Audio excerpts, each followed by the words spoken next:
Assalamualaikum warahmatullahi wabarakatuh. Bismillahirrahmanirrahim. Alhamdulillahi rabbil alamin. Wassalatu wassalamu ala asyrafil anbiya'i wal mursalin wa ala alihi wa ashabihi ajma'in.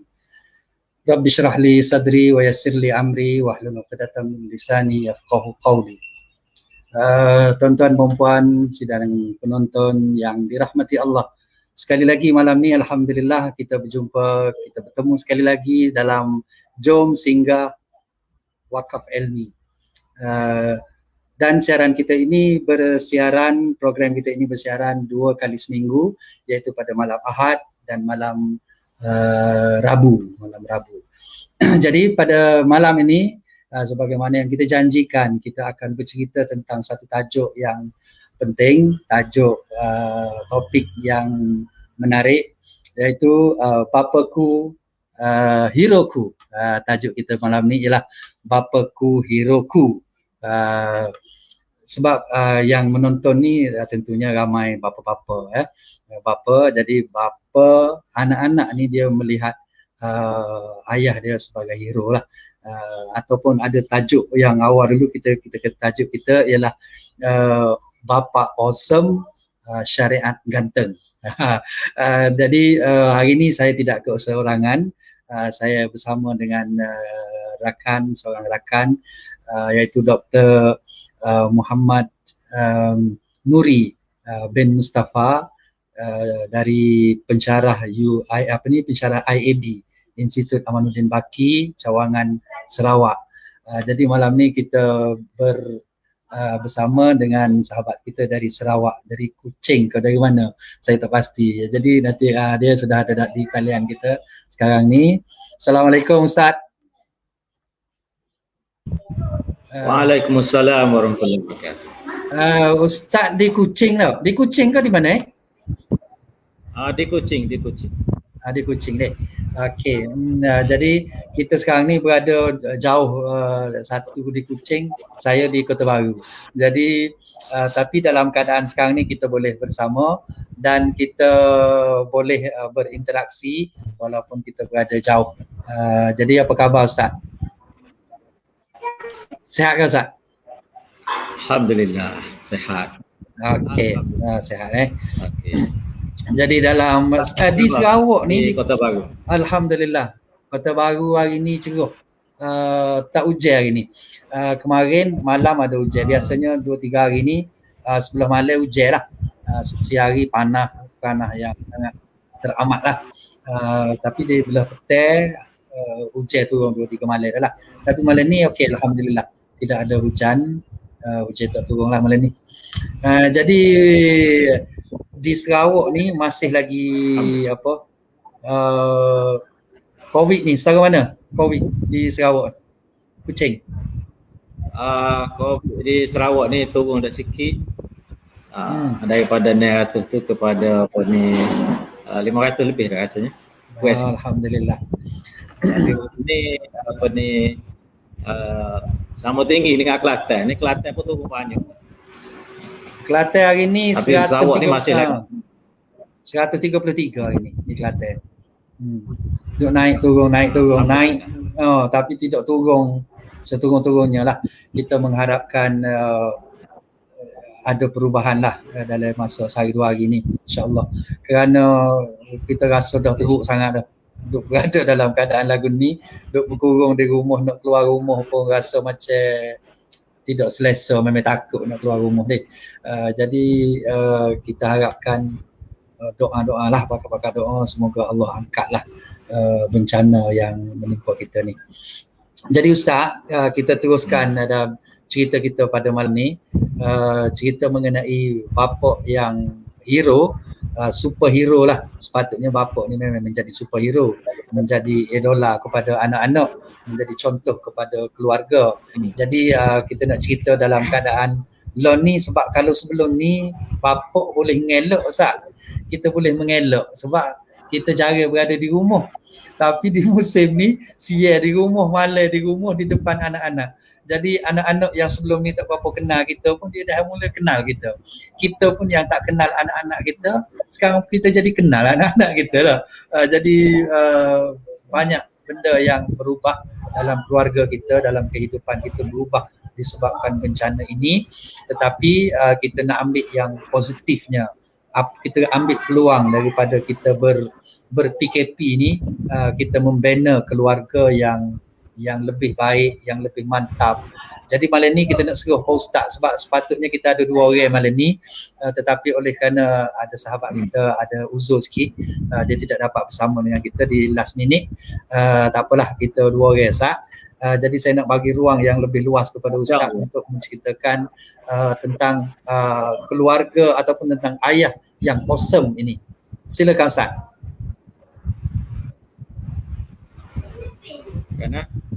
Kita bagi kau Ustaz dulu sebagai mukadimahnya dululah sikit.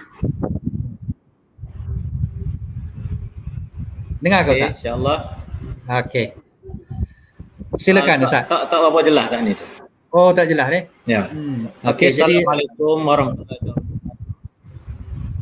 Alhamdulillahirabbil alamin wassalatu wassalamu ala asyrafil anbiya'i wal mursalin wa ala alihi wa sahbihi ajma'in. Rabbi syrah li sadri wa yassir li amri wa hlul min lisani yafqahu qawli. Allahumma la sahla illa ma ja'altahu sahla wa anta ja'alna sahla illa syi'ta sahla. Rabbana iftah bainana wa baina qaumina bil haqq wa anta khairul fatihin. Allahumma arinal haqqa haqqan warzuqna ittiba'ah wa arinal batila warzuqna ijtinabah. Terima kasih kepada Ustaz Abdul Sattar yang telah mengusikan ataupun moderatorkan perjumpaan kita pada malam ini. Sebelum daripada Ana nak meneruskan ulasan Ana pada malam ini berkenaan dengan bapakku, heroku ni, terlebih dahulu Ana nak menjelaskan kedudukan nama Ana tu. Tengok dalam skrin tu nama Dr. Manar Mustafa, kan. Nama Ana sebenar Dr. Muhammad Nuri bin Mustafa. Jadi Dr. Manar Mustafa tu ringkasan daripada Muhammad Nuri lah, orang Tulu je. Itu dia. Orang yang Ana biasa menggunakan nama pena Ana tu dengan Manar Mustafa lah, mudah panggil dah. Ya, Manar Mustafa. Jadi nama sebenarnya dah lekat nama tu Muhammad Nuri Mustafa lah. Jadi ringkasannya Manar Mustafa. Itu dia. Jadi orang tu orang yang sama saja. InsyaAllah kita pada malam ini alhamdulillah Ana pun rasa terima kasih diucapkan kepada usaha Ustaz Abdul Sattar yang telah dapat mengadakan program ini dalam beberapa siri yang telah diadakan. Rasanya ni dah kali yang ketiga dah. Dan saya juga siri ketiga kepada mana-mana pendengar yang ada pada malam ni lah. Anda tak pasti ada berapa orang yang maknanya telah mengikuti talian secara live di FB Ustaz Abdul Sattar ini, Sattar Santai ini. Jadi insya-Allah pada malam ini seperti mana yang telah disebutkan bahawa kita akan membicarakan tentang tugas dan juga tanggungjawab sebagai seorang bapa lah yang dianggapkan sebagai hero dalam keluarga. Jadi memanglah maknanya dalam keluarga itu bapa lah yang dianggap sebagai hero kepada keluarga bagi anak-anak dan juga isterinya sendiri, kan. Jadi kenapa maknanya kita anggap bapa dalam keluarga ni sebagai hero? Kerana kita tengok dalam ayat Al-Quran sendiri pun maknanya Allah Subhanahu Wa Taala telah berfirman dalam surah dalam surah Az-Zariyat, tak silap. Allah Subhanahu Wa Taala berfirman dalam surah At-Tahrim. Allah Subhanahu Wa Taala berfirman, ya ayyuhalladzina amanu qu anfusakum wa ahlikum nara wa quduhan nas wal hijarah 'alaiha malaikatun ghiladun syidadun la ya'sunallaha ma amarahum wa yaf'aluna ma yu'marun. Jadi kita tengok dalam ayat ini pun Allah Subhanahu Wa Taala telah menjelaskan bahawa ibu bapa bapa yang merupakan ketua dalam keluarga tu ada satu tanggungjawab yang besar, iaitu Allah Ta'ala berfirman, wahai orang yang beriman, jagalah diri kamu dan juga ahli keluarga kamu daripada api neraka. Yang mana dalam api neraka itu bahan bakarnya terdiri daripada manusia dan juga batu batan. Adanya malaikat yang begitu keras dan juga tegas, la ya'sunallaha ma amarhum wa yaf'aluna ma yu'marun. Mereka itu tidak bermaksiat, tidak derhaka kepada Allah SWT, apa yang Allah Taala perintah kepada mereka, wa yaf'aluna ma yu'marun, dan mereka itu buat apa yang diperintahkan oleh Allah Subhanahu Wa Taala. Jadi itu Ustaz, kita tengok maknanya bermula dengan ayat Quran itu dah memberi satu gambaran kepada kita tentang peranan bapak dalam keluarga. Sebab itulah bapak ini dianggap sebagai hero lah dalam keluarga. Dia mengambil tanggungjawab yang besar, yang utama. Okay. Jadi ya Ustaz, terima kasih banyak mukadimah yang cukup menarik. Maknanya perbincangan kita ni bukanlah calang-calang kita kata, sebab sebagai peranan sebagai seorang bapa ni memang disebut di dalam Al-Quran sebagai ketua kepada keluarga. Bukan setakat kita sebagai ada orang kata bapa ni adalah king, raja lah. Sebenarnya kita tidak nak suruh jadi raja gitu yang berkuasa, tetapi dia adalah pengurus kepada keluarga. Ya, bapa ni adalah sebagai pengurus kepada keluarga. Silap dia urus, maka porak peranda lah keluarga. Sebagaimana yang dalam keadaan orang lebih susah, keadaan yang kita tengok hari-hari ada bapa-bapa yang kehilangan kerja. Saya tengok tadi dalam surat khabar lebih 100,000 lebih buat aduan dengan pihak atasan, pihak kerajaan kerana kehilangan kerja. Tak ada kerja. Kerja tak ada, kena buat kerja lah, apa semua hilang pekerjaan akibat pandemik ni. Dan berlaku macam-macam gejala dalam rumah tangga. Sehingga ada yang membunuh diri, ada yang macam-macam lah, cerah-berah keluarga apa semua. Mungkin kerana kesilapan mengurus, kesilapan seorang bapa dan ibu mengurus anak-anak dia, mengurus keluarga dia, sehingga akhirnya menyebabkan keluarga, institusi keluarga tu jadi keberantakan lah kita kata. Jadi Ustaz, dalam kita sebagai bapa ni Ustaz, kita ada beberapa perkara yang perlu dijaga lah. Saya rasa Ustaz boleh mulakan mungkin kita sebagai hero dalam bab apa Ustaz. Ayah ni dia hero, dia kena jadi hero dalam bab apa dia. Saya rasa mungkin dalam bab ibadah ke ataupun bab akidah ke mula-mula sekali, sebab nak membina sesuatu ni ialah mesti berasaskan kepada akidah. Kalau boleh Ustaz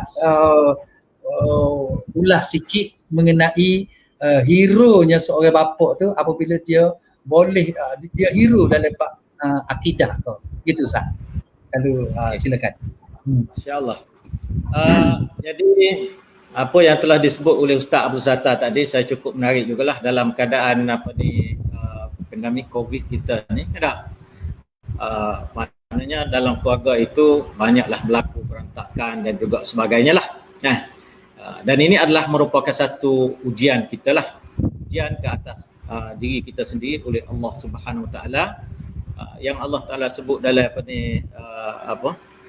dalam surah dalam surah Al-Mulk tu. Allah Taala sebut dalam surah Al-Mulk, dia kata huwallazi khalaqal mauta wal hayata liyabluwakum ayyukum ahsanu amala. Dialah yang menjadikan mati dan juga hidup itu adalah untuk menguji kamu, menguji ujian ke atas kamu, siapakah ayyukum ahsanu amala, siapakah di kalangan kamu yang terlebih baik amalannya. Jadi kita terimalah itu sebagai ujian daripada Allah Subhanahu Wa Taala. Jadi dalam konteks bapa sebagai hero dalam keluarga ni, maknanya kita letak peranan kita dengan agama tu paling besar. Walaupun mana sekalipun, walau apa cabaran apa sekalipun, walau dugaan apa sekalipun, kita tak peranan kita terhadap agama itu adalah yang paling besar sekali. Sebab kita tengok dalam banyak-banyak maqasid yang ada dalam dalam agama kita ni, tengok maqasid yang berkait dengan agama ni, menjaga agama ni paling besar sekali. Jadi antara tugas dan juga tanggungjawab yang pertama yang perlu dilakukan oleh seorang bapa dalam usaha untuk nak menjaga maqasid agama dalam keluarga dia ni ialah yang pertama iaitu menjaga akidah. Itu dia. Menjaga akidah ni adalah dikira sebagai paling utama lah. Maknanya sebagai peranan sebagai seorang bapa ni, maknanya dia mesti menjaga akidah anak-anak dia. Dan anak cucu dia sekali lah, semua sekali. Sebab ini adalah merupakan satu daripada sunnah Nabi-Nabi yang terdahulu, terutamanya Nabi Yaqub alaihi salam sendiri. Kalau kita tengok dalam ayat Quran sendiri pun Allah SWT berfirman, "Idh am kuntum syuhada'a idh hadara Yaqub al-maut idh qala li banihi ma ta'buduna min ba'di qalu na'budu ilahaka wa abaika Ibrahim wa Ismail wa Ishaq ilahan wahida wa nahnu lahu muslimun."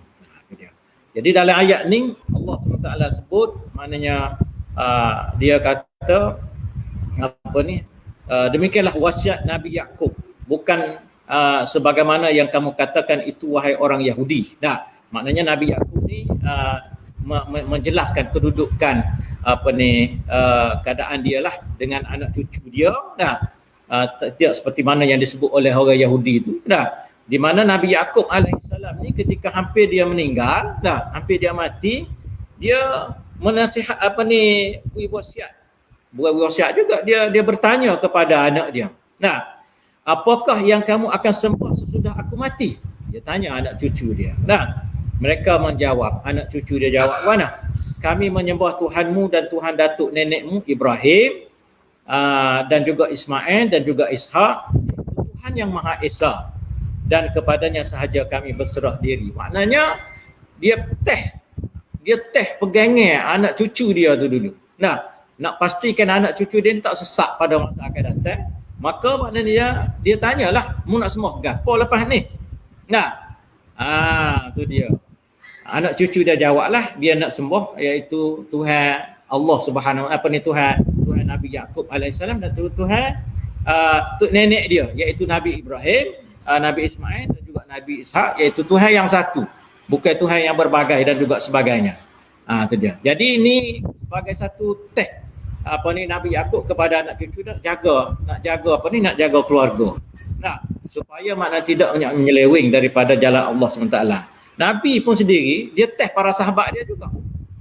Dia teks maknanya para sahabat dia juga tentang keimanan dan juga sebagainya, nak pastikan iman anak buah dia ni, ni Nabi dengan anak buah dia serupa juga dengan kita dengan anak cucu kita pun begitu juga kan. Nabi telah tes anak Haris Al-Haris dalam satu hadis yang diriwayatkan oleh baginda sallallahu alaihi wasallam. Rasulullah dia bila hari lalu ke depan rumah dia tu, dia tanya. Dia tanya Haris, "Bagaimana keadaan awak hari-hari ni?" Itu dia. Haris jawab, dia kata pagi ni aku menjadi seorang mukmin yang sebenar. Haris jawab, "Pagi ni aku jadi mukmin yang sebenar," dia kata. Rasulullah sallallahu alaihi wasallam pun kata kepada Haris, "Berarti molek dulu gapo hak mu kata, apa yang kau kata itu, sebab sesungguhnya tiap-tiap sesuatu itu ada hakikat dia." Tiap-tiap sesuatu tak ada hakikat dia. Pastikan dulu apa yang kamu cakap ni Haris, yang kau kata, maknanya engkau adalah seorang mukmin yang sebenar pada hari ini. Jadi Haris pun jawablah kepada Nabi, nak bukti bahawa dia ni beriman kepada Allah SWT. Dia kata, Haris kata kepada Rasulullah sallallahu alaihi wasallam, "Aku kekangkan diriku daripada dunia." Tak naklah maknanya nak tahu hal apa kepada dunia, terlalu inginkan keduniaan dan juga sebagainya. Dia kata, "Aku kekangkan diriku daripada dunia dan aku bermalam dengan beribadat." Dia melakukan ibadat pada waktu malam, dan juga aku menahan dahaga di siang hari, mana dia puasa, seolah-olah aku melihat aras Tuhanku dengan nyata. Seolah mana tengok boleh tengok arah tu dengan nyata dah. Dan seolah aku melihat ahli syurga sedang menziarahi di dalam syurga. Dan seolah-olah aku melihat ahli neraka sedang meraung kesakitan di dalamnya. Maknanya dia seolah-olah dia boleh nampak belakang tu. Boleh nampak arah dengan nyata, boleh nampak ahli syurga hak duduk sedap dalam syurga, menziarahi di antara satu sama lain. Dia boleh nampak ahli neraka yang sedang meraung kesakitan, diazab, diseksa oleh Allah Subhanahu Wa Taala. Ada jawab lagu tu, dia kata. Inilah bukti yang menyatakan bahawa aku ni beriman kepada Allah Subhanahu Wa Taala. Lalu Rasulullah sallallahu alaihi wasallam kata, benarlah engkau wahai Haris. Dan Nabi pun kata, falzam, iltizamlah 3 kali. Nabi sebut kepada Al-Haris sebagai bukti, maknanya Haris itu telah benar iman dia terhadap Allah Subhanahu Wa Taala. Jadi itulah maknanya Ustaz, hak kita nak sebut tentang apa yang perlu dijaga oleh ibu bapa dalam keluarga dia yang merupakan maqasid yang berkait dengan agama ni. Benda yang paling utama sekali lah, iaitu berkait dengan akidah tu. Itu dia Ustaz. Boleh kita teruskan yang kedua Ustaz?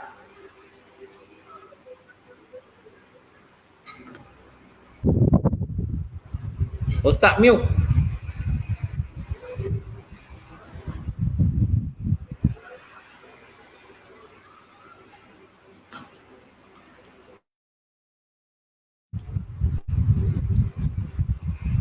Okey. Ya. Tertekan. Jadi ada soalan Ustaz, ada soalan daripada sahabat kita ni, dia suruh jelaskan apakah akidah yang perlu dia kata ni yang diutamakan, hukum ataupun yang untuk mendapat rahmat Allah. Macam mana dia kata tu? Dia kata minta jelaskan secara khusus akidah macam mana, apakah mengutamakan hukum ataupun mendapat rahmat. Macam mana tu nanti? Orang tu faham tu. Kita perlu juganya akidah yang paling utama sekali, akidah yang benarlah terhadap Allah Subhanahu Wa Taala dan juga Rasul, iaitu akidah yang telah dipegang oleh ulama-ulama salaf kita lah, yang bersumberkan kepada Al-Quran dan juga sunnah Rasulullah sallallahu alaihi wasallam. Maknanya akidah yang boleh menyantun diri kita menjadi orang yang maknanya benar-benar sebagai hamba Allah Subhanahu Wa Taala. Yang boleh menyantun kita menjadi seorang yang benar-benar hamba kepada Allah Subhanahu Wa Taala. Bukan maknanya ada unsur-unsur syirik, bukannya ada unsur-unsur khurafat dalam kehidupan kita. Bukannya ada unsur-unsur yang boleh menyelewengkan kita daripada kedudukan agama kita yang sebenar lah, dengan pahaman-pahaman yang berbagai-bagai, seperti dengan pahaman liberal ataupun dengan pahaman-pahaman yang melencong daripada agama Allah Subhanahu Wa Taala, ataupun dengan amalan-amalan hidup kita yang maknanya bertentangan dengan apa yang ada dalam ajaran Allah Subhanahu Wa Taala. Itu dia. Dan banyak lagi lah benda-benda yang lain, maknanya yang berkait tu, maknanya kita apa yang diajak oleh Nabi sallallahu alaihi wasallam tentang maknanya berkait dengan yang berkait dengan akidah kita ni, maknanya kita itulah yang kita amalkan, yang kita serapkan dalam diri kita. Jadi kalau maknanya dalam hadis Nabi sallallahu alaihi wasallam, maknanya melarang kita daripada melakukan amalan-amalan syirik. Syirik terhadap Allah Subhanahu Wa Taala, membesar-besar dan juga mengagungkan Subhanahu Wa Taala. Patuh taat kepada manusia lebih daripada Allah Subhanahu Wa Taala. Maka itu perkara yang maknanya yang akan boleh merosakkan kita punya pegangan kita lah. Itu dia. Maknanya kita mengutamakan, hatta kita dengan dalam keluarga sendiri pun, dalam ibu bapa dalam keluarga kita sendiri pun, Nabi pun ada sebut, maknanya kita ni kena patuh dan taat kepada kedua ibu bapa kita. Selagi mana mereka itu maknanya tidak menyuruh kepada perkara yang syirik kepada Allah SWT atau perkara yang maksiat kepada Allah Subhanahu Wa Taala. Jadi maknanya benda-benda macam ni adalah merupakan ajaran yang ada dalam agama kita, yang mesti maknanya yang kita kena jaga dalam keluarga kita, supaya tidak maknanya tergelincir kepada jalan-jalan yang selain daripada Allah SWT. Itu dia. Sebab apa Okey, ni okey Ustaz, maksudnya yang pertama penting sekali ialah supaya tidak berlaku syirik dengan Allah. Betul tak? ya. Apa ni, akidah ni kata kuncinya la tusyrik billah. Jangan kamu syirik dengan Allah. Syirik ni bukan tak percaya kepada Allah. Ramai orang kata kalau syirik tak percaya kepada Allah. Bukan. Tak percaya kepada Allah. Dia syirik ni ialah dia percaya kepada Allah tapi dia ada kepercayaan lain yang setanding ataupun lebih kurang standing dengan Allah. Sekarang ni Ustaz, sekarang ni ada satu amalan yang telah tersebar di Malaysia kita ni pun dibawa oleh orang-orang hebat juga. Amalan yang sangat tak betul, iaitu amalan yang sedang tersebar sekarang ni ialah amalan garpu tala Ustaz. Saya saja nak dedahkan ini. Garpu tala ini dia rasa macam betul, macam betul tapi sebenarnya dia tidak betul. Garpu tala ini ialah dia ambil kita ni kan setiap hari ada masalahnya. Bangun pagi kita bertemu dengan masalah.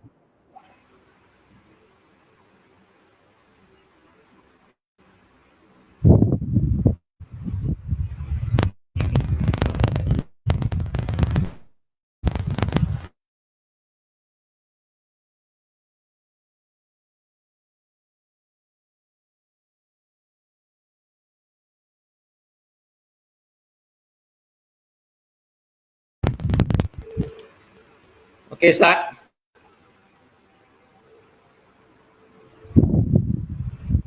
Dah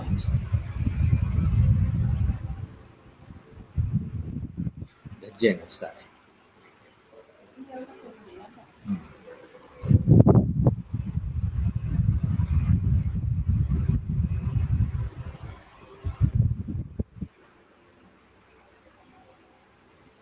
Assalamualaikum Ustaz. Ustaz dah habis apa ni, rasanya internet dia ada masalah lain tu. Ya. Anda boleh teruskan lagi. Antara perkara yang kita perlu jaga seterusnya ialah apa ni, kita perlu menjaga ibadat dalam keluarga kita. Jadi dalam bab menjaga ibadat ni, antara perkara yang paling besar, ibadat ni terlalu banyak dalam apa ni, dalam agama kita, ibadat-ibadat yang ada tu. Tetapi yang paling besar sekali yang perlu kita kena jaga dalam keluarga kita ialah iaitu ibadat solat. Solat ni adalah merupakan tiang agama. Jadi tiang agama ini adalah merupakan perkara yang begitu paling utamalah dalam kehidupan kita. Sebab itulah Nabi Allah SWT berfirman dalam ayat Al-Quran, wa'mur ahlaka bis-salah wastabir 'alaiha la nas'aluka rizqan nahnu narzuquk wal 'aqibatu lit-taqwa. Nah, dan dalam firman Allah SWT surah Taha ini, Allah Taala sebut, dia kata wa'mur ahlaka bis-salah. Nah, perintahlah kepada anak kamu supaya sabir 'alaiha, dan bersabarlah di atasnya. Nah, la nas'aluka rizqan, aku tidak minta rezeki daripada kamu, nahnu narzuquk, tetapi kami yang memberi rezeki kepada kamu, wal 'aqibatu lit-taqwa. Dan ingatlah, kesudahan yang baik adalah bagi orang-orang yang bertakwa. Ini adalah perkara yang kedua Ustaz, yang perlu maknanya bagi seorang bapa itu menjaga dalam keluarga, iaitu solat. Melakukan solat. Pastikan anak-anak melakukan solat. Sebab Allah Taala sebut dalam Quran ini, wa'mur ahlaka bis-salah. Perintahlah kepada anak kepada ahli keluarga kamu dengan melakukan solat. Wastabir 'alaiha. Dan Allah SWT menyebut dalam ayat ini supaya hendaklah ibu bapa itu ataupun bapa itu yang merupakan ketua dalam keluarga itu hendaklah bersabar untuk menyuruh anak-anaknya supaya melakukan solat. Itu dia. Sebab melakukan solat ini adalah perkara yang berat. Satu perkara yang berat bagi anak-anak yang ada pada hari ini. Sebab itu maknanya mereka perlu pastikan anak-anak itu melakukan solat, tunaikan solat. Sebab kalau kita tengok dalam hadis Nabi SAW sendiri pun, maknanya Nabi menyebut, supaya kita perintahkan anak-anak kita melakukan solat. Muru auladakum bis salat wa hum abna'i sab'in sinin. Perintahlah kepada anak-anak kamu supaya melakukan solat. Di waktu umurnya 7 tahun.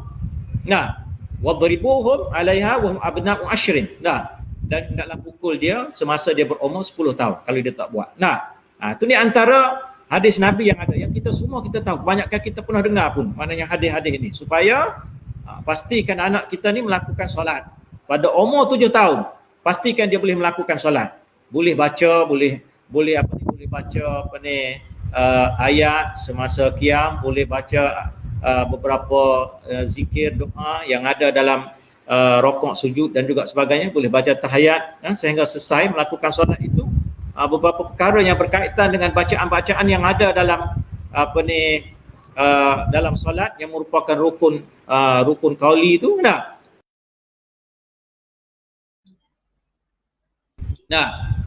Itu dia. Jadi ini adalah perkara yang kedua. Nah, perkara yang kedua yang maknanya sebagai ketua kepada kaum keluarga tu, yang mesti dia kena jaga. Tu dah. Start dua perkara dah tu. Kita anak dah sebut dah ni. Ustaz lain line tak apa clear tak ni. Assalamualaikum Ustaz. Ustaz. Assalamualaikum. Tak dengar ke tu? Ustaz? Ya, line saya putus-putus ni, tapi agak-agak penonton kita boleh dengar. Okey, Ustaz terus dulu. Okey. Teruskan. Baik. Yang ketiga ibu bapa yang mesti dia kena jaga ialah menjaga makan dan juga minum. Nah, menjaga makan minum kepada anak-anak tu. Nah, apa yang perlu kena jaganya di sini? Yang perlu kena jaga di sini, kita tengok pada ayat Quran, Allah Taala berfirman, ya ayyuhalladzina amanu kulu min thayyibati ma razaqnakum washkuru lillah in kuntum iyyahu ta'budun. Nah, wahai orang yang beriman, makanlah kamu min thayyibati ma razaqnakum, perkara-perkara yang baik daripada apa yang direzekikan oleh Allah Subhanahu wa taala kepada kamu. Washkuru lillah, bersyukurlah kepada Allah Subhanahu wa taala in kuntum iyyahu ta'budun. Dan bersyukurlah kepada Allah Subhanahu wa taala jika kamu maknanya betul kamu hanya beribadat kepadanya. Nah, maknanya di sini kita tengok Allah Subhanahu wa taala minta supaya kita ni pastikan dalam kalangan anak-anak kita supaya makan dengan makanan yang baik. Nah, daripada yang direzekikan oleh Allah Subhanahu wa taala. Makanan yang baik ni adalah makanan yang boleh memberi kebaikan kepada tubuh badan, yang memberi kesihatan kepada tubuh badan. Nah, bahkan kalau kita tengok dalam hadis Nabi SAW sendiri pun, supaya kita ini cuba mengelak daripada makanan yang makruh. Nah, tapi payah jugalah nak elak makan makruh ni, dah. Walau bagaimanapun Nabi suhelak daripada makanan yang makruh. Hak haram tu sama telah dah. Maknanya hak haram tu maknanya pasti dah. Dalam agama kita maknanya tidak mahu, maknanya kita dan juga anak cucu kita supaya terlibat dengan makanan-makanan yang haram. Nah, tu dia. Seperti mana yang telah diharamkan dalam agama kita lah. Nah, makanan-makanan yang haram ni, ataupun minuman-minuman yang haram ni, dah jelas bagi kita. Dah, semua tu sudah dinyatakan oleh Allah SWT dalam Al-Quran, dinyatakan oleh hadis Nabi SAW dengan begitu jelas tentang perkara-perkara yang haram.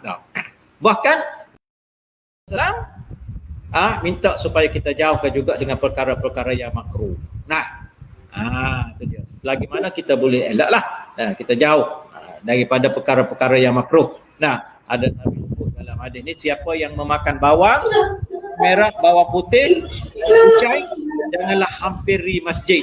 Tu dah. Siapa tu kita mau. Maknanya Nabi supaya kita ini tidak makan di waktu maknanya kita nak pergi ke masjid tu, terutamanya daripada makanan-makanan yang berbau ni, daripada bawang merah, bawang putih, kucai dan juga sebagainya.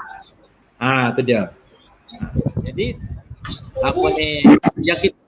yang kita kena pakai ialah bauan-bauan. Tu dia. Semasa kita nak pergi ke masjid, bawang-bawang tu supaya tidak bau lah.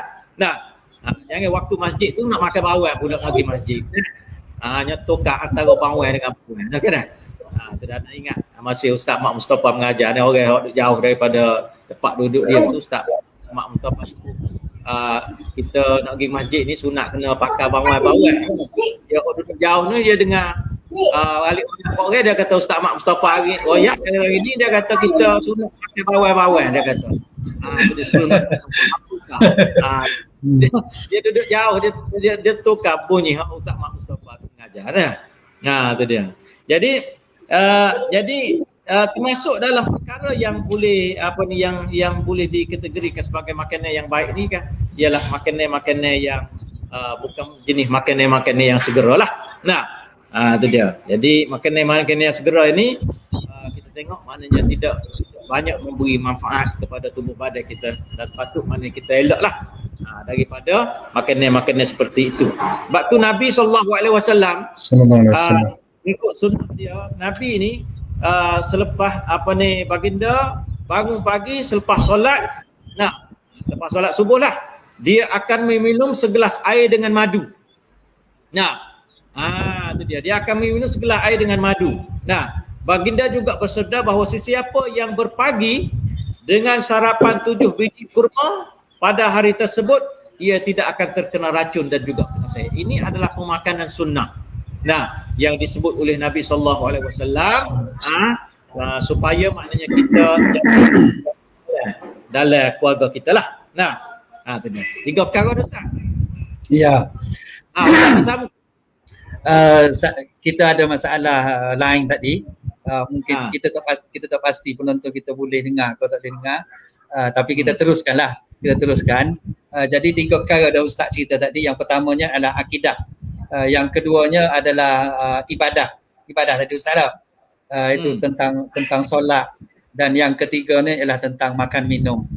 Makan minum ni dia menjadi darah daging kita Ustaz. Kalau kita makan daripada makanan yang tidak baik, yang tidak halal, maka jadilah sesuatu yang tidak baik lah kepada diri kita. Jadi itu maknanya semua 3 perkara tadi yang menjadi peranan, yang memainkan peranannya ialah ayah dan ibu lah. Kalau ayah ibu buat balik barang tak tentu kalu, maka anak-anaknya akan makan benda yang tak tentu kalu lah. Gitulah. Dan kalau dalam ibadat pun, kalau ayah tidak boleh menjadi contoh kepada anaknya, maka tentu sekali lah anak-anaknya nak tiru siapa lagi. Dan kalau ayah tak boleh kita nak ambil tiru dengan ayah kita, siapa anak nak tiru? Tentulah dia akan pergi cari artis, dia pergi cari selebriti untuk dia tiru. Sebab dia nak tiru ayah dia tak boleh. Bila dia nak meniru ayahnya tak boleh, maka dia cari orang lain lah untuk menjadi tempat dia tempat dia nak tiru lah. Dia nak buat. Jadi itu 3 perkara. Bila Ustaz sebut tentang bawa balik makan minum tu anak kita tu hak halal dan juga sebagainya. Ini ada satu perhatian lah kita, maknanya sebagai seorang bapa dalam keluarga ni, sumber pendapatan kita tu maknanya seboleh-bolehnya kita pastikan biar maknanya yang daripada sumber yang halal lah.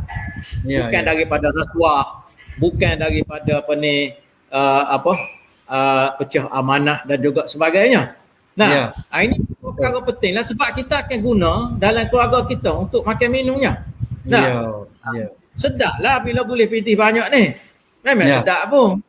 Tetapi kita kena tahu bahawa perkara yang haram ini akan mendatangkan kecelakaan kepada kita. Kalau tak celaka di dunia ini, celaka juga di hari akhirat nanti. Sudah juga, tak lepas juga kita ni. Sebab tu paling pentingnya kita kena jaga benar-benar ni semua ni kan. Lebih-lebih lagi orang yang berada di tampuk pengurusan yang melibatkan duit dan juga sebagainya. Itu dia Ustaz. Jadi Ustaz, kita pergi ke perkara yang ada lagi, saya rasa perkara yang perlu kita jadi hero ni, selain daripada akidah, ibadah, pemakan minum ni. Saya rasa bab berpakaian ataupun bab kita berhubungan di antara pergaulan di antara anak isteri kita ni pun Islam ada buat apa batas-batasnya juga. Jadi Ustaz boleh kalau cerita sikit tentang pakaian, tentang hubungan anak-anak dengan ayahnya, gitulah lebih kurang. Sila Ustaz. Kita pergi ke perkara yang keempat. Perkara yang keempat yang maknanya ibu bapa ni kena jaga kepada keluarga dia ni, kita tengok dalam hadis Nabi pun ada sebut perkara ni. Itu dia, iaitu menjaga aurat lah. Jadi menjaga aurat ni dia ada kaitan dengan pakaian, menjaga pakaian. Iya. Iaitu kena pastikan anak kita ni pakai mengikut syariat, patuh syariat. Pakaian dia tu pakaian yang patuh syariat. Jadi kita jangan ingat pada jangan fokus pada fashion semata-mata lah. Tengok budak-budak lah ni dia suka fashion begini. Pakai fashion lama ni tak up to date orang kata. Itu dia. Tak boleh begitu. Kita tak boleh maknanya berfikir begitu. Kita kena fikir yang mana merupakan pakaian yang disyariatkan, yang patuh kepada syariat. Sebab ini adalah satu perkara yang penting dalam kelompok masyarakat kita yang ada pada hari ini. Sebahagian besar maknanya kita dah lari dah daripada pakaian berlandaskan syariat ni. Sebab kita tengok fashion hak ada pada hari ini dia mementingkan kepada comel. Tengok nampak segak, tengok nampak lawa, tengok nampak menarik dan juga sebagainya. Tetapi pakaian-pakaian itu tidaklah maknanya patuh kepada syariat itu sendiri. Sebab kita tengok kepada hadis Rasulullah sallallahu alaihi wasallam ni Nabi pada suatu masa ketika di rumah Siti Aisyah bersama dengan Siti Aisyah, ketika itu masuknya kakak Siti Aisyah ni iaitu Asma binti Abu Bakar. Itu dia. Masuknya kakak dia ni dalam rumah Nabi sallallahu alaihi wasallam fi libasin raqiq yashifu an jismiha. Maknanya Asma ni masuk dalam rumah sallallahu alaihi wasallam yang lembut. Pakaian dia tu lembut dan juga membentuk badan. Pakaian tu lembut kena panggil ke apa pakaian tu ada halus lah. Kain dia tu halus lembut sehingga siapa maknanya menutup tubuh Nabi, menutup tubuh nampak bentuk tubuh Siti Asma ni kan, iaitu Asma binti Abu Bakar ni. Wa a'radan Nabi alaiha. Lalu Nabi sallallahu alaihi wasallam berpaling ke lain. Itu dia. Bila tengok mana pakai yang begitu, Nabi paling pada tempat lain. Lalu Nabi pun berkata kepada Asma, ya Asma, innal mir'ah idza balagatil mahid lam yasluh an yura minha illa hadha wa hadha. Wa asyara ila wajhi wa kaffaihi.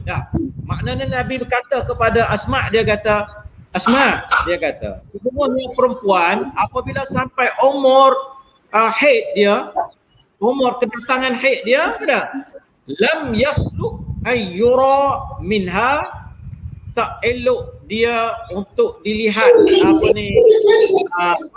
dia illa hadha wa hadha, kecuali ini dan juga ini. Nabi tunjuk apa ini yang ini tu, iaitu muka dia dan juga dua telapak tangan dia. Maknanya Nabi sebut kepada Asma dua telapak tangan dan juga muka sahaja yang maknanya boleh dilihat oleh ajnabi ataupun orang lain. Itu dia. Jadi kalau pakaian dia tu dia pakai tu. Bukan kata tak pakai tu. Maknanya dia pakai dah. Cuma pakaian dia tu pakaian yang lembut yang yang menampakkan tubuh badan dia. Dia maknanya dia bentuk tubuh badan disebabkan oleh kain tu terlalu lembut sangat. Nampak dia punya tubuh badan dia tu. Nabi larang kepada wanita ataupun perempuan yang telah capai umur haid ni, dia kata bila dah sampai umur ni berpakaian seperti itu, tidak digalakkan. Nah, bahkan maknanya tak termasuk dalam bab menjaga aurat. Itu dia. Jadi inilah satu perhatian lah kepada ibu bapa, kepada bapa sebagai keluarga tu kena jaga anak dia tu. Jangan maknanya hidup beli seluar jing hok ketak tu pula anak pakar. Dan anak pernah tengok sekali, pernah tengok ibu bapa yang ada ni kan tak? Dia hantar anak bertuition waktu malam tu kan. Dia hantar anak dia tu pakai kopiah, pakai kain molek macam baru sudah tubik masjid dah kan. Tapi anak dia hok pergi belajar waktu malam saat ni tu pakai seluar jing ketak. Pakai baju ketak. Jadi nampak beza sangat dengan pok warna dah kan tak? Tapi anak pula tu dia dah. Jadi tak munasabah gitu. Tak sesuai lah gitu kan tak? Jadi tak jaga sebagai seorang bapa pada kena jaga dia punya batasan aurat anak-anak dia dalam keluarga dia. Terutamanya anak perempuan lah. Tu paling besar sekali je. Sebab dia ada macam peruntuk kekoh lah bagi perempuan ni kan tak? Dengan pakaian dia. Dan ini juga menjadi panduan kepada bukan anak sahaja lah, menjadi panduan juga kepada isteri dia sendiri yang merupakan orang bawah yang jaga dia juga. Tu dia. Untuk maknanya berpakai dengan pakaian yang menutup aurat seperti mana yang dikehendaki oleh syariat kita. Ya Ustaz, dia sekarang ni budak-budak ni dia tak keluar rumah mana. Tidak seperti sebelum-sebelum ni, tapi aurat tu tetap juga kena jaga pergaulan di antara ayah, ibu, anak-anak besar ke apa pula dengan duduk di rumah. Orang kata ialah aurat tu tak ada lah kita kata, tapi ada hak-hak yang tertentu. Sebab tu ada juga berlaku dalam musim PKP ni oleh kerana tidak menjaga aurat dalam keluarga. Yang Ustaz cerita tadi tu aurat kita dengan ajnabi, aurat dengan keluarga pun ada. Sebab tu berlaku macam-macam, berlakunya sumbang, kita panggil sumbang mahram tu tak? Sumbang mahram sebab duduk belakang rumah dengan pakaian yang tidak jaga, maka berlakulah sesuatu yang tidak bagus di antara pok dengan anak. Kadang-kadang pok dengan anak, pok tiri dengan anak tiri duduk berlaku, adik-beradik berlaku, adik-beradik tu tak gimana duduk main lewat rumah. Lepas tu tengok di gadget ni, tengok bermacam-macam cerita, macam-macam perkara yang tak dikontrol, ibu bapa tak kontrol, maka dia berlakulah sesuatu yang tidak patut berlaku. Sebab tu Islam pun ada mengajar juga untuk adik-beradik dengan anak dengan anak-anak dengan ibu bapa ada auratnya, yang tidak boleh nak sewenang-wenangnya anak nak masuk bilik pok, ibu bapa nak masuk bilik anak. Dia ada waktu-waktu yang tidak boleh masuk. Contohnya satunya waktu selepas isyak. Waktu-waktu gini kalau anak-anak duduk dalam bilik, ibu bapa kalau anak tino, bapa tak boleh nak pergi terus masuk gitu. Kena minta izin. Ada dalam Quran tu, saya tak ingat ayat dia, tapi ada cerita yang aurat di antara keluarga ni, iaitu satu lepas isyak. Anak tak boleh nak masuk bilik ayah sewenang-wenangnya tanpa izin. Begitu juga ayah tak boleh masuk bilik anak. Lepas tu di waktu subuh, waktu zuhur, dan ada 2-3 waktu saya tak ingat lah. Kita kena cek balik. Ada aurat-aurat di dalam rumah yang diajar oleh Islam supaya keluarga kita ni tidak berlaku sebagaimana yang berlaku sekarang lah. Islam ni, Allah ni dia tahu dah bahawa satu masa aku nak kurung pokmu duduk di rumah. Jadi nak uji tengok macam mana boleh ikut tak perintah aku tentang aurat ni, aurat yang duduk dalam rumah kita. Sebelum ni kita duduk cara aurat yang duduk di luar tu, pakaian ketaknya ke apanya, rupanya ada juga aurat yang berada antara kita dengan anak beranak kita. Jadi okey Ustaz, kita pergi satu lagi. Saya rasa last dalam masa kita pun ada lebih kurang dari 10 minit lagi. Saya rasa ada lagi satu perkara yang boleh Ustaz ceritakan. Kita ni Ustaz ada anak lelaki, ada anak perempuan. Jadi kita nak membina supaya kita ada beza didik anak perempuan dan anak lelaki ni Ustaz. Tak boleh nak didik gitu je. Jadi saya rasa Islam ada mengajar tentang kepimpinan. kita nak ajar, nak bagi anak kita jadi pelapis kita, gapo semua tu yang kita panggil qawamun, al-qawam tu. Kalau Ustaz boleh cerita sikit tentang kepimpinan yang kita perlu perturunkan kepada anak-anak lelaki kita, Ustaz. Silakan. Terima kasih, Ustaz. Baiklah. Jadi kita tengok maknanya yang kelima adalah ni dah. Ya, yang kelima. Yang akhir kita dah akhir. Peranan ibu bapa ni maknanya peranan bapa lah, terutama sebagai ketua dalam keluarga. Dia kena jaga qawam anak lelaki. Nah, kepemimpinan anak lelaki. Sebab kepimpinan ni maknanya dia kena ada warisan lah. Sebagai pewaris dah. Kepada apa ni anak didik dia lah. Nah, kita tengok dalam organisasi pun maknanya dia kena ada pewaris pimpinan ni, ada pelapis yang akan mengganti pelapis pimpinan ni, yang akan mengganti pimpinan dia. Jadi kita dalam keluarga ni anak lelaki lah, bagi yang ada anak lelaki lah. Tak ada anak lelaki tak boleh kata apa lah. Itu dia. Saya ada tiga lelaki, Ustaz. Ada 3 lelaki. Saya ada 3 lelaki. Sama kita dua. Ya. Jadi bagi yang ada anak lelaki ni maknanya kena jaga qawam anak lelaki. Sebab kita tengok pada hari ni anak lelaki ni sudah hilang di mana yang qawam. Dia tak jadi hebat apa ni sebagai seorang lelaki.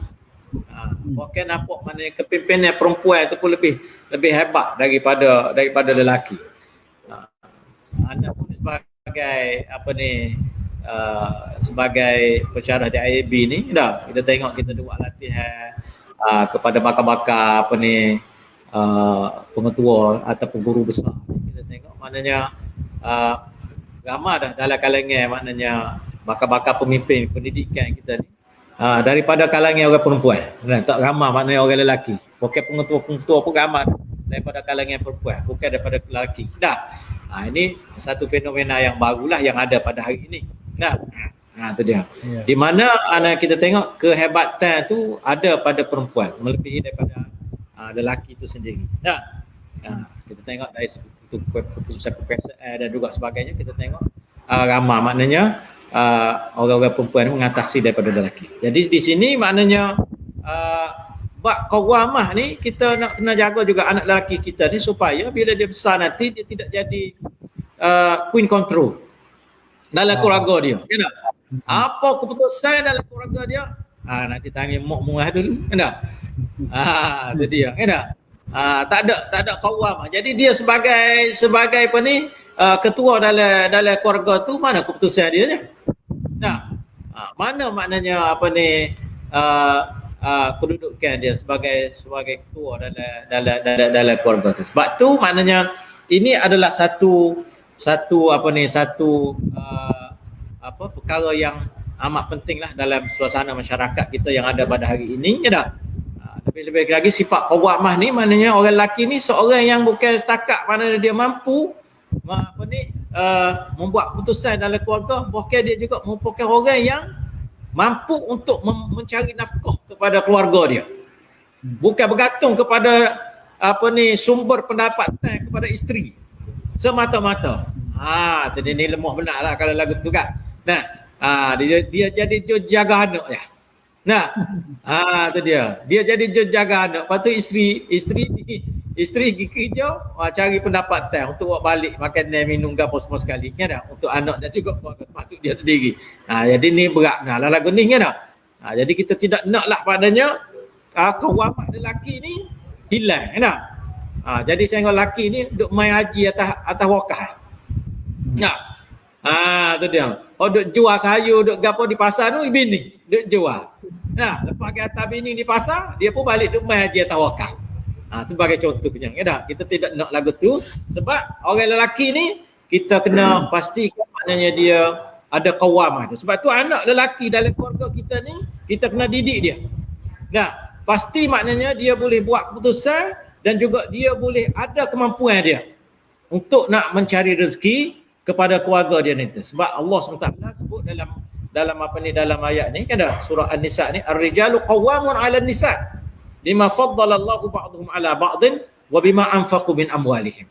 Nah, maknanya orang lelaki ini dia lebih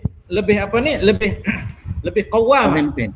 Nah, lebih ada kemampuan berbanding dengan dengan perempuan, bima faddalallahu ba'dhum ala ba'din, dengan apa kelebihan yang telah diberikan oleh Allah Subhanahu wa taala di atas setengah yang lain. Nah, wa bima anfaqu.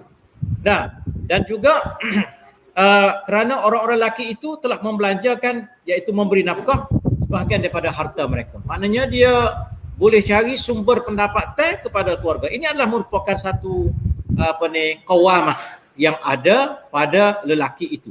Maknanya kita tidak nak jadi lelaki yang bergantung sumber kepada perempuan. Nah, serta maknanya menyerahkan kepimpinan dalam keluarga itu kepada perempuan. Nah, bahkan dalam masyarakat kita nak begitu jugalah. Sehingga sampai kepada dalam negara kita sendiri pun, maknanya qawamah itu ada pada lelaki. Kekuatan, kemampuan, kepemimpinan itu ada pada lelaki. Nah, ini adalah merupakan satu perkara yang paling penting bagi kita lah. Nah, dalam kehidupan kita dalam keluarga itu. Nah, jadi jangan manja sangatlah ke anak lelaki ni. Nah, bila anak lelaki biasa dia dimanja-manjakan sangat dah. Jadi awak kerja dapur tu biasanya anak perempuan je lah. Nah, jumpa sepingannya gapo anak perempuan lah, jom masak anak perempuan, anak lelaki jom makan aja. Ini salah satu daripada perkara-perkara yang boleh menyebabkan qawamah anak lelaki kita tu boleh hilang. Nah, sebab banyak tanggungjawab itu diambil oleh anak perempuan. Wallahu a'lam. Okey, terima kasih banyak Ustaz. Kita ada 5 hari ini, 5 perkara yang perlu kita yang jadi hero, ayah yang jadi hero, dan supaya kita ni menjadi ikutan kepada anak-anak. Yang pertama sekali dalam bab akidah lah. Akidah, biar anak tu ambil akidah yang kita bagi. Maknanya kita sebagai seorang ayah tentu sekali mesti mantap akidahnya, mesti belajar lah. Mesti belajar tentang akidah. Akidah, kata kunci yang sebagaimana Ustaz sebut dari awal tadi ialah tidak syirik. Sebagaimana yang Luqmanul Hakim ajar anak dia, ya bunayya la tusyrik billah. Yang pertama sekali, jangan kamu syirik dengan Allah. Syirik dari segi amalannya, syirik dari segi kepercayaannya. Lo ni ramai orang syirik dari segi amalannya. Saya tadi tak ada nak royak tentang garpu tala.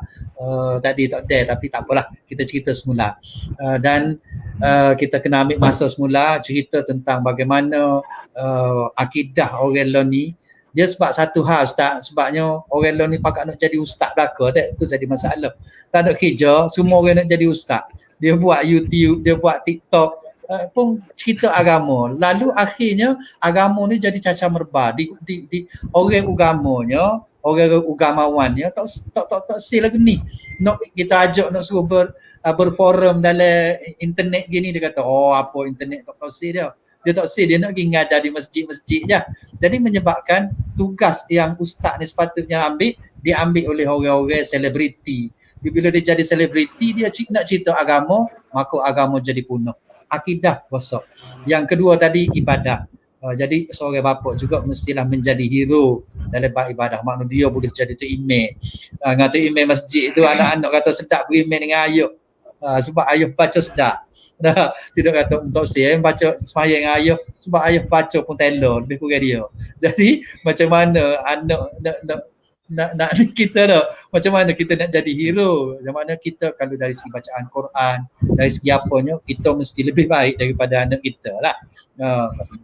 Kita boleh ajar hukum hakam sepatah dua ke anak kita. Ni gapo semua mu tanya ustazmu lah, mu tanya aku. Jadi bila anak-anak nak tanya kita, semua dia tanya kita tak tahu, kita nak suruh tanya ustaz lah tu. Jadi kita kena jadi ustaz lah. Tu dari segi ibadatnya, dari segi makan minumnya, sebagaimana disebut tadi bahawa halal haram kita kena ambil kira lah. Jangan kita belasah ikut suka kita. Tak kira halal, tak kira haram, asal boleh bawa balik makan kepada anak isteri kita bagi je semua. Dengan dengan harta-harta yang tidak benar dari segi hukumnya. Dan yang keempatnya dari segi pakaian, pergaulan dalam rumah tangga kita, juga kita menjadi role jadi model kepada anak-anak kita. Janganlah kita pula pakai seluar pendek tonggeng tidur bertonggeng tidur, anak-anak tengok jadi jangan gitulah. Kita menjadi tauladan dengan pakaian duduk rumah pun sopan, apa masalah. Sekali-sekala buka baju tu tak apalah, panas kata. Itu yang ke pakaian. Dan yang akhir apa ni, satu lagi yang akhir tadi tu ialah qawamah, kepimpinan. Kita mesti menunjukkan bahawa ada sifat kepimpinan dan perturunkan kepimpinan ini kepada anak-anak kita, terutamanya anak-anak lelaki, supaya mereka jadi anak yang berani, anak yang bertanggungjawab, anak yang boleh jaga adik-adik dia. Dia lelaki, adik-adik perempuan tu kita suruh dia jaga. Maka latihannya sekarang lah, semasa mereka berada dengan kita lah. Kita bagi kerja-kerja, mu jaga adik, mu nasihat adik gini-gini. Kadang-kadang kita boleh nasihat sendiri, tapi kita suruh habis dia pergi nasihat adik dia. Itu cara mungkin latihannya yang kita perlu bagi supaya ada sifat qawam tadi tu, sifat kepimpinan pada anak-anak kita. Kita lah ni Ustaz pukul 9, pukul 10.30 lah ni kita ni. 10.30 dah. Bila-bila kita 2 orang pun rasa jadi kerja jugalah. Biasanya Ustaz kita 2 orang, ada panel 2 orang dah. Hari ni kita 2 je.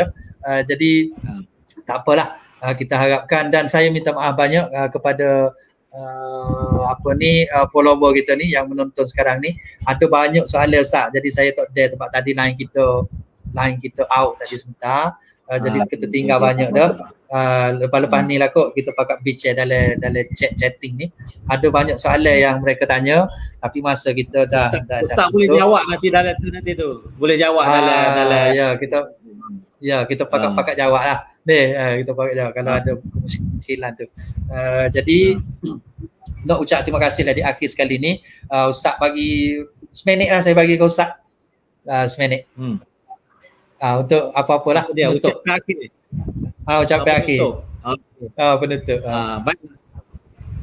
Sebagai pemimpin dalam keluarga ni, pastikanlah maqasid syariah yang paling besar sekali dalam kehidupan kita ni, iaitu menjaga agama tu dapat direalisasikan dalam keluarga kita lah. Dan insya-Allah maknanya kita akan realisasikan juga dalam masyarakat kita sehingga kepada negara kita. Kita semua maknanya keluarga kita mengutamakan maqasid yang pertama ni, insya-Allah maknanya dalam negara kita pun akan lahir begitu juga nanti insya-Allah. Ya. Okey, terima kasih Ustaz. Dan begitulah sahabat-sahabat, tuan-tuan yang menonton pada malam ini, dan jangan lupalah like dan share. Kita pakai share supaya siaran ini dapat ditonton oleh sahabat-sahabat kita. Mungkin mereka tak sempat nak tengok pada waktu ni, mereka tengok esok lusa di wall kita pula Jadi masing-masing pakai share di wall masing-masing. Jadi dalam Facebook kita tu ada wall masing-masing. Dan lepas ni saya juga akan uploadkan ke YouTube. Siaran ni kita akan uploadkan ke YouTube, boleh tengok di YouTube pula. Dan ikan siaran kita malam ni Ustaz, kita jadikan jariah kepada diri kita lah. Bila kita dah mati ke apa Ustaz, harapnya klip ni, siaran ni masih ada dan orang dapat tengok dan orang dapat manfaatnya Ustaz deh. Jadi semoga, terima kasih banyak Ustaz, semoga Allah memberi ganjarannya lah kepada Ustaz dengan sebaik-baik ganjaran. Jadi saya rasa kita berhenti setakat tu. Wakaf ilmu. Ilmu yang bermanfaat. Kita wakafkan ilmu ini. Jadi kalau yang manfaat tu ambillah dan sebar-sebarkanlah supaya ilmu ini dia terus mengalir daripada kita kepada anak-anak kita dan kepada cucu-cicit kita esok. Itu saja rasanya yang boleh membantu kita di akhirat esok Ustaz. Jadi saya rasa kita berhenti setakat tu. Terima kasih banyak kepada Ustaz Muhammad Nuri ataupun Ustaz Dr. Al-Manar, dan kita akan jemput lagi Ustaz dalam siri-siri yang lain. Ini baru siri ketiga Ustaz. Jadi siaran kita program kita pun kelak kabut lagi. Dan kita akan jumpa pula pada malam Selasa ni. Kita ada 2 orang tetamu yang sangat istimewa, iaitu Ustaz Dr. Fauzi Zakaria dan Ustaz Sayuti. Ustaz Muhammad Sayuti. Dua-dua orang ni dia saya pun tak tahu tajuk ke apa yang mereka akan. Saya rasa tajuk khilaf yang kita kena raikan khilaf dalam masyarakat. Pengurusan sebab pemikiran kita ni tak serupa belaka, ada khilaf, orang ni fikir kita orang fikir gini, tetapi perkhilafan itu bukan untuk kita bergocok, untuk kita balah, tapi untuk kita bersama, untuk kita duduk bersama. Jadi insya-Allah Dr. Fauzi dan Ustaz Sayuti akan mengupas dengan panjang lebar pada malam Rabu ni, hari Selasa malam Rabu ni. Jadi kita berhenti setakat tu Ustaz. Aku qauli hadza, astaghfirullah li wa lakum, wassalamualaikum warahmatullahi wabarakatuh. Waalaikumsalam.